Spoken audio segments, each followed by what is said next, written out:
Жеңушілерінің есімдерін Mitsubishi ТТС Қозған автосалоны директоры Рахматуллин Элдар Рафисұлы айтып берер. Рахмет етіңіз. Қайырлы кеш, достар. Барыңызда бәйрам білән. Номинация жеңушісі Филюс Кахиров. Филюс Кахиров.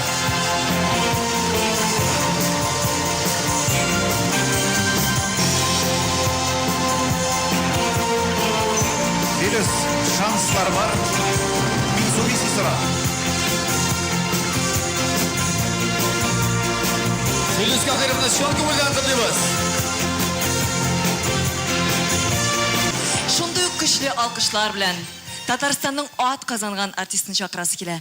Каршы алыгыз, дуслар, Филюс Кахиров.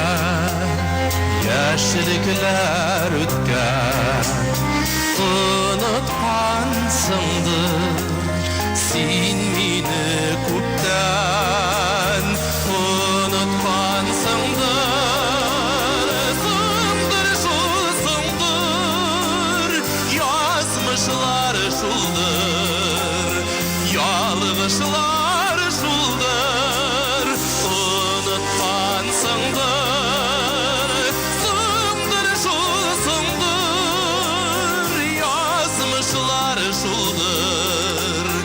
yalgışlar şuldur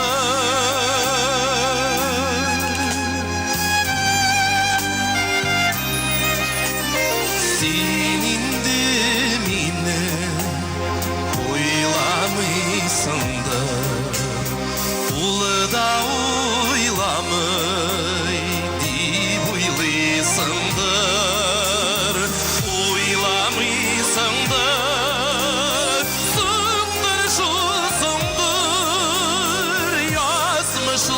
şuldur yalgışlar şuldur uylamıysındır sındır şulsundur yazmışlar şuldur yalgışlar şuldur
Татарстанның атказанган артисты Филюс Кахира.